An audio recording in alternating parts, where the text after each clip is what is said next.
afternoon, everyone. And on behalf of the Falmouth Public Library and the Falmouth Reads Together Committee, we're glad to see you at our opening event for this year's town-wide read of Mary Shelley's Frankenstein. Today's event has been made possible with generous support from the Falmouth Public Library trustees. Some of you may not realize that Frankenstein was written nearly 200 years ago by a girl of only 18 or 19 years old. Our speaker today, Roseanne Montillo, a professor from Emerson College, has written a fascinating book about the Frankenstein backstory, titled The Lady and Her Monsters, which has received extensive coverage in the literary and news media. She'll help us understand just what was going on in that period when the artists and authors, philosophers and scientists all mingled together. It was a wild time.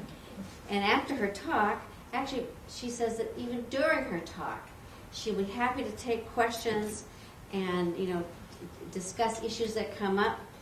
And at the very end, 8 Cousins is here with copies of The Lady and Her Monsters for sale and signing. So let us welcome Roseanne Montillo.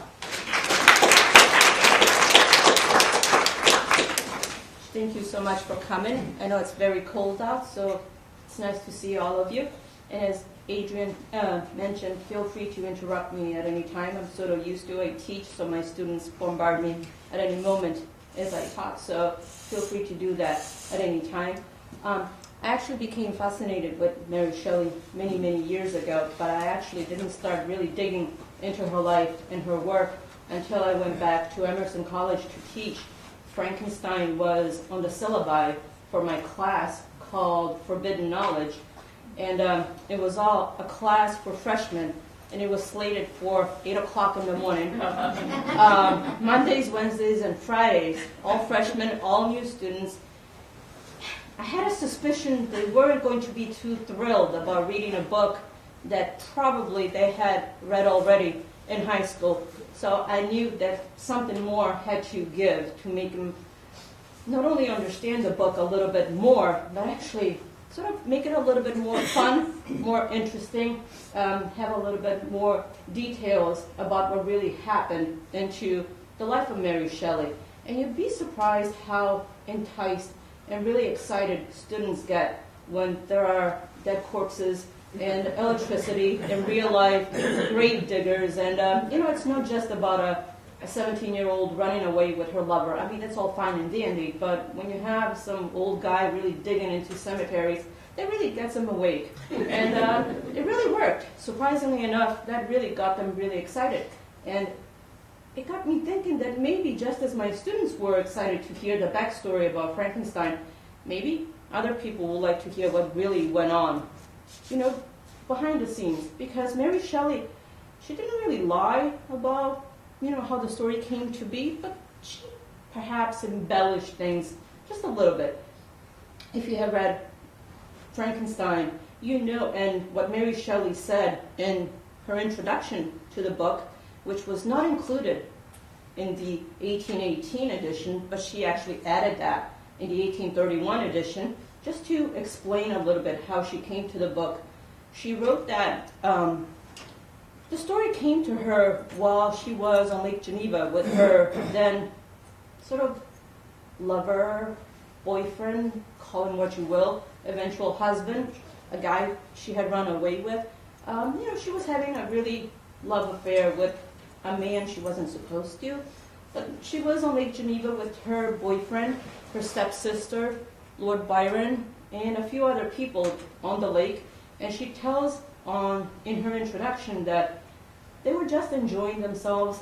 It was really a hot summer. It was a lousy summer. They couldn't do anything else. So they just decided to talk about spirits and ghosts. And it suddenly came to her one night that she opened up her eyes. She was in a sort of waking dream. And there, behold, she had a vision of the creature and Dr. Frankenstein. And she just knew. She just knew that she had the story that would stand the test of time. And she had to write it down. And lo and behold, she was the only one. There were 5 other people there. And it just happened that a 17-year-old wrote the story that 200 years later, we cannot put down. And you see Frankenstein everywhere. I mean, movies, costumes. I think you have cereals with. It's everywhere. I mean, how can it be that a 17-year-old girl could just come up with something like that? And people wanted to know, I mean, how did you do it? And she said, well, it just came to me. And my students were like, I wish something like that would come to me as well. I'm still waiting for something like that to happen to me. And it really didn't. I mean, it's nice to just feel yourself that you've been chosen by something higher than yourself to write something so spectacular. But it really wasn't all inspiration. The truth was that there were people, real life doctors and scientists, and who were digging out corpses, who were doing experiments, who were really experimenting on dead corpses, just like Victor Frankenstein was doing. And she knew all about these people because, lo and behold, she would hear about them every Sunday in her home because her father would invite them in a Sunday afternoon tea party, get together to talk about science and poetry and medicine and all these wonderful things that would happen around London and Italy and France. Because at the time, the idea of reanimating corpses was very in. I mean, people wanted to bring the dead back to life. And it seemed like everybody was experimenting with dead people. People would go around and dig out corpses from cemeteries. They would wait at the gallows until people died so that they could go back to their little shops and try to bring them back. Electricity was just at the forefront, so it seemed like a good idea. Imagine being the first one to bring someone back to life. How wonderful would that be? Not only that, her family lived right across from a courthouse. And in the square, I mean, if you can think of the town square, people would just go and be hanged. And right across from there, doctors would go pick up the bodies, bring them back to the hospital, and they would try and bring them back to life. So she knew all about this. She knew what the doctors were trying. It wasn't all inspiration. She also, Percy Shelley, her lover / boyfriend / eventual husband, he was all of those things. Why? He was all of those things. He was also interested in all of those things. He had tried to reanimate cats, dogs. He had tried to, I wouldn't say kill, but slightly,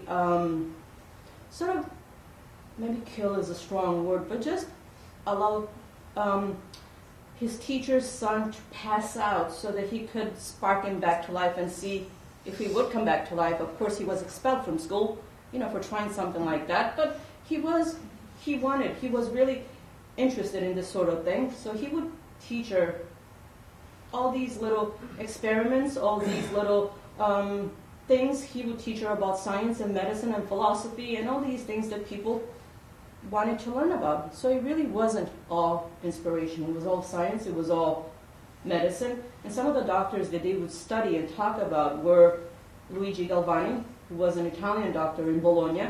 He had tried to reanimate, first and foremost, frogs.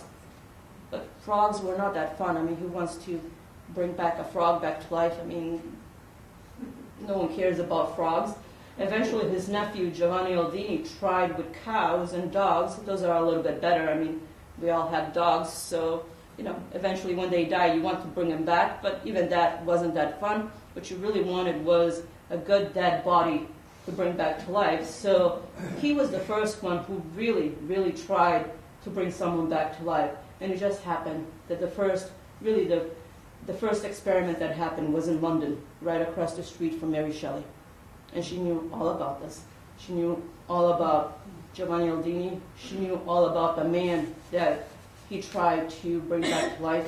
She knew all about these experiments, and she put it all into Frankenstein. And she did all of this at the age of 17. And it was published when she was 19. And it's still, famous. The book is still famous today. Mostly because she managed not only to create a wonderful horror book, but because it really asks some of the more fundamental questions that we still ask today. I mean, is the creature born really truly bad, or did he become bad because of the horrible things that happened to him through the course of his life? Does Victor have a responsibility towards other people, and do we still have a responsibility towards other people? Or, since he built the creature, now what? I mean, should he just unleash it into the world? And, questions that are morality questions, scientific questions. Today seems more apt than any other time in our lives. So even today, 200 years later, you guys are still reading it, and you guys are still fascinated by it. And, I did a lot of research and found out that people spend their lives studying Mary Shelley. There are people who make an entire living out of the work of Mary Shelley, and they get out of it everything they put in. If you read it when you're 16, you enjoy the love story more. The whole idea of Mary Shelley running away with her boyfriend, it's a lot of fun. If you read it during a time when maybe you lost a loved one, you sort of hone in to the grieving portion of the book. But if you read it when you're a little bit older, you tend to sort of touch upon the idea of mortality a little bit more. So it's really a fascinating book because she managed in that short period of time to write something that really has stood the test of time. So it is a classic. And it is something that we'll continue to read for the next 200 years, most likely. Any questions so far? Any? Yes? Her first publication? What is it? Had she written before? No, she hadn't. And she had no intention to actually write anything at all. No one had any inclination whatsoever that she was brilliant, that she had any talent.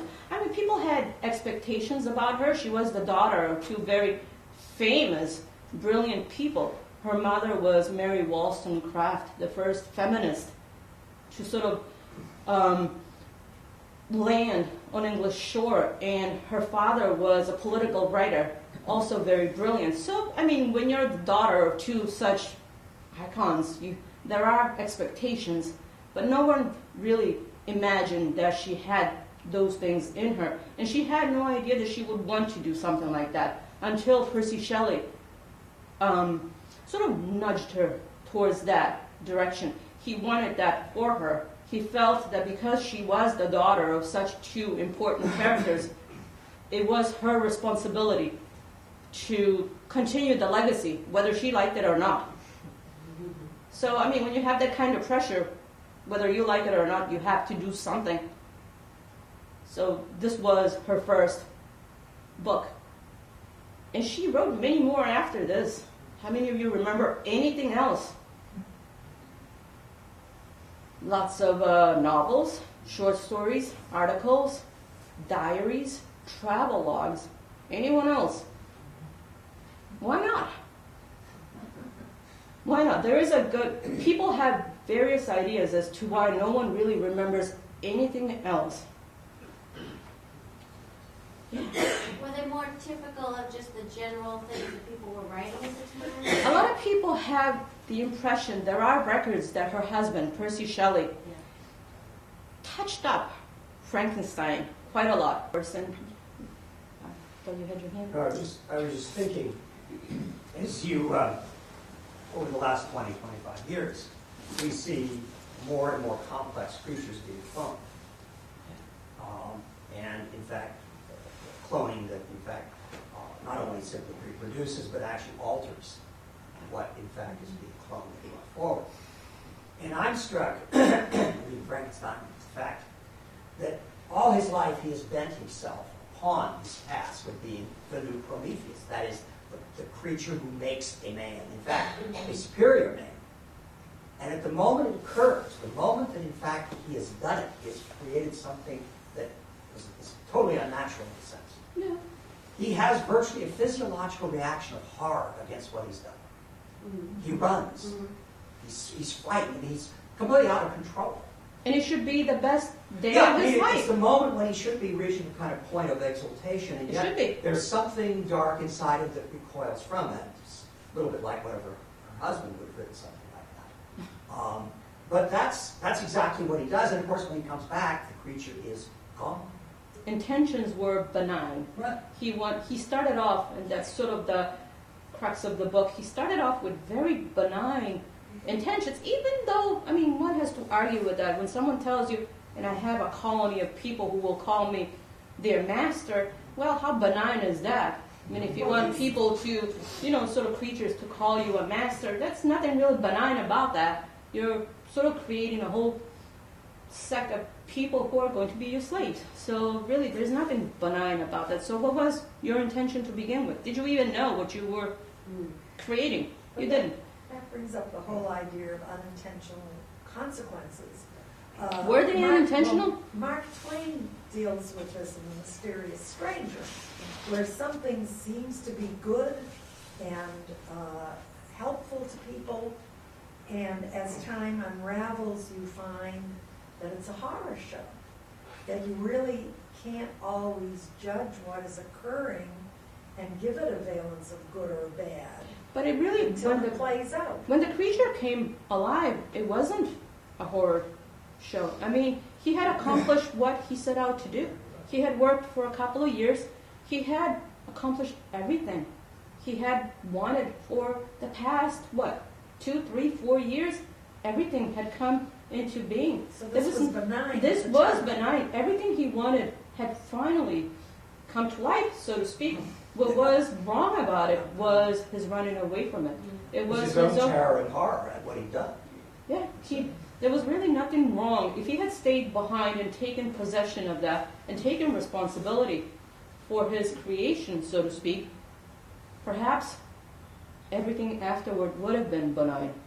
And everything good would have come from it that he had anticipated. So it wasn't the experiment that was horrendous. It was his reaction to that really set him down a course that was terrifying. What it may have needed is a female creatrix.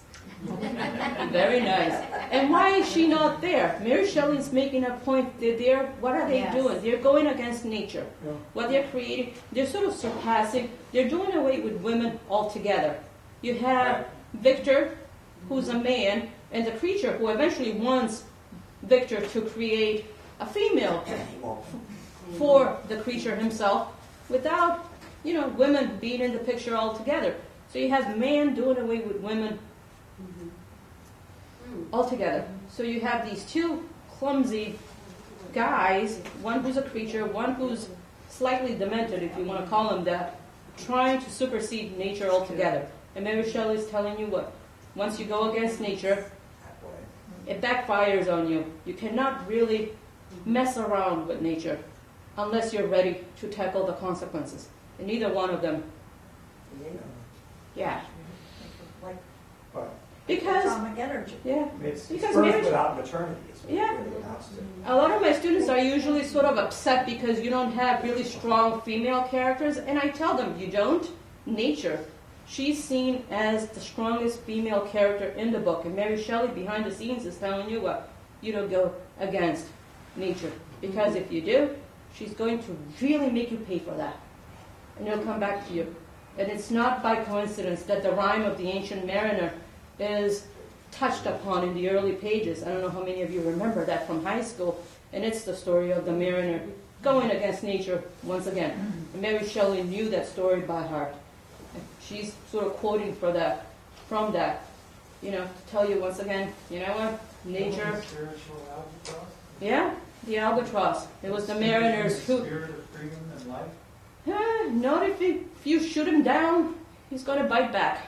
It was the mariner who shot the albatross because he was seen as a symbol of freedom and help and faith. And he paid for that really badly. You don't shoot down the symbolic albatross. And then there was a famous advertising troll, a woman who struck with lightning from the screen. And that's Mary right. Shelley's doing the same thing with, Victor and his little creature, his baby, if you want to call him that, an 8-foot tall baby. You do not do away with women. They're part of nature. They are the ones who bring forth the children. You don't do away with that. And that really brings to mind when Frankenstein is he's trying to become human, and he's listening in on families. He's trying to look and see how families are living, and he really wants to be part of a family, and he can't. No, he can't, but at the same time, he learns a little bit, but he doesn't learn enough. Enough. Yes, And he he learns. and he has no connection. He doesn't. That's why he wants his own creature. He wants his own female version of himself. And again, he makes the same mistake that Victor does. Yeah. He assumes that by creating a female version of himself, he will be happy, without realizing that maybe, just maybe, this creature will be worse than he is. That she will have a mind of her own. That maybe she will want kids. That maybe she won't want to go away and live in a little forest with him. That she won't be happy. You know, the same assumption that Victor made on the creature is making on the she creature as well. So really, he didn't learn anything from the family in the forest. He learned everything from Victor. And as a teacher, he really wasn't very good. No, he was not. He was not good at all. Yes? The people in that family, though, couldn't accept No. He Yes, enjoyed the because way he he couldn't see. talked, but Right. it was because he couldn't see him. So Right. it doesn't... He sounded eloquent, and Yes. he had all the right intentions. The blind father didn't know any different, that he was a perfectly normal person, and then humanity couldn't accept anybody No. different from themselves. Yes, and it is an indictment on being different and being an outsider, and that's the point where he decided, you know what, I'm done with humanity. I'm going to strike back. Mhm. And he made that decision to, you know, not seek out love anymore, but taking his revenge on his creator. And he tells him, you know, you did create me, but I am your master now. Mhm. So even though you are my creator, I own you, and you're going to pay for what you did to me. So it is sort of a fine line between being good or trying to be good and really being bad. And he turned that corner, and he makes that choice at that point. You said that the critics, as soon as they found out that it was written by a woman, they really poo-pooed it. When did it start to get good again? It really, there were moments when the copyright laws were a little bit different back then. People could attach themselves to a book and without giving her any credit for that. So it soon became a play. Soon after it was published, it became a very famous play in London. And lots of people were attached to that play, lots of good actors. You're an actor, so you said you're in theater, so you probably know about this. And the play did very well. So as soon as it became more famous as a play, the book was seen as something perhaps with a higher quality to it. And she never saw a dime from Frankenstein. She didn't make any money off of it. Everybody else did. Plays, critics, you know, everybody wanted to play the creature and Victor, and they became very famous from it. But, you know, she didn't make any money. She actually saw that play being done in London, and she enjoyed it, but she didn't really pay too much attention to what was going on to the book after it was published. Her family moved to Italy for a little bit, so she really didn't see too much of the aftermath of the publication. She stood away from it. So she had lots of issues. Her husband died soon thereafter in a really tragic accident in Italy, a boat accident. Her friends really shunned her altogether, believing that she had something to do with her husband's passing, which she didn't. It was a tragic boat accident, so her friends abandoned her. She was poor most of her life. Her husband's family was very wealthy, really wealthy, and she didn't see a dime from them, just little niblets here and there to take care of her surviving child. She worked every day. She translated her husband's work. She edited her husband's work. She wrote quite a bit, but she could barely, you know, keep up with her life, with everything that needed to be paid. She got brain cancer and died only in her early 50s. So she was sick a lot during that time. Really, she suffered from headaches for many, many years until they figured out that she had cancer. And by that time, it was too late. She wanted to move to Italy and stay there, but she never did. She never had enough financial support to do that. So she only went back there when her child, her surviving son was in his 20s, only for a visit. So really, her life didn't pan out the way she had imagined. She never remarried again, even though there were people who wanted to, to marry her. She was really attached to her husband, to the memory of her husband, mostly because she felt guilty, because maybe she hadn't been too kind to him before he died. They had many fights and many arguments before, because he was sort of he had very open views about marriage and love and sex, and let's just put it that way, you know what I mean? But, he wasn't the most trustworthy, faithful guy, so, she kind of went along with that.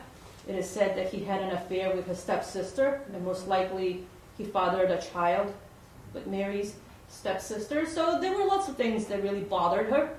But, so her life really didn't at all turn out the way she had imagined or wished for or desired, but lives never do. So, they didn't like the idea of reanimation all that much. Once you're dead, you're gone, you're gone. Maybe those who are gone don't want to come back. And she didn't take that into consideration at all, and neither did her husband, and neither did the doctors.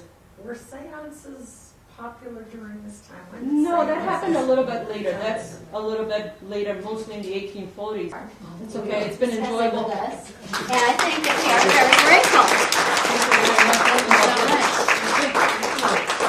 And before Ms. Montillo leaves, we do have copies of the book provided by 8 cousins that you can purchase and have signed. Okay. So. Thank you very much. Thank you. Thank you. Wonderful.